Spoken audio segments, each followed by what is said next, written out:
magandang araw sa inyo mga katropa. This is once again Orchid Vlogs and welcome to my channel. So ngayong araw na ito ay pauwi ako galing ng workplace. So nagmumotor tayo guys. So binabaybay ko tong daan Araneta Street.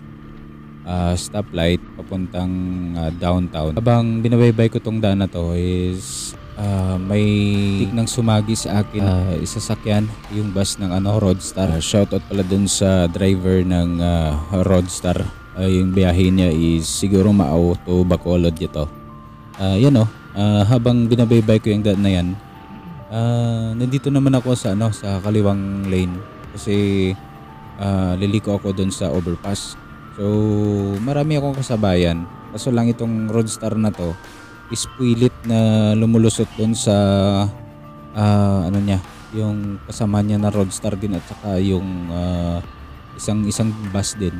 So kaya yun pumilapon ako doon sa kabilang lane. So triple solid lane pa naman doon. So delikado kasi yung mga may kasalubong ako. So hindi ko sana ito ipopost, pero sana po ay sa mga driver na sana po wag niyo po tularan tong mga ganitong mga dadala ng sasakyan ng mga driver na to kasi nakadelikado So makaapekto tayo sa mga motorista na katulad namin na nagmumotor dito sa daan na to.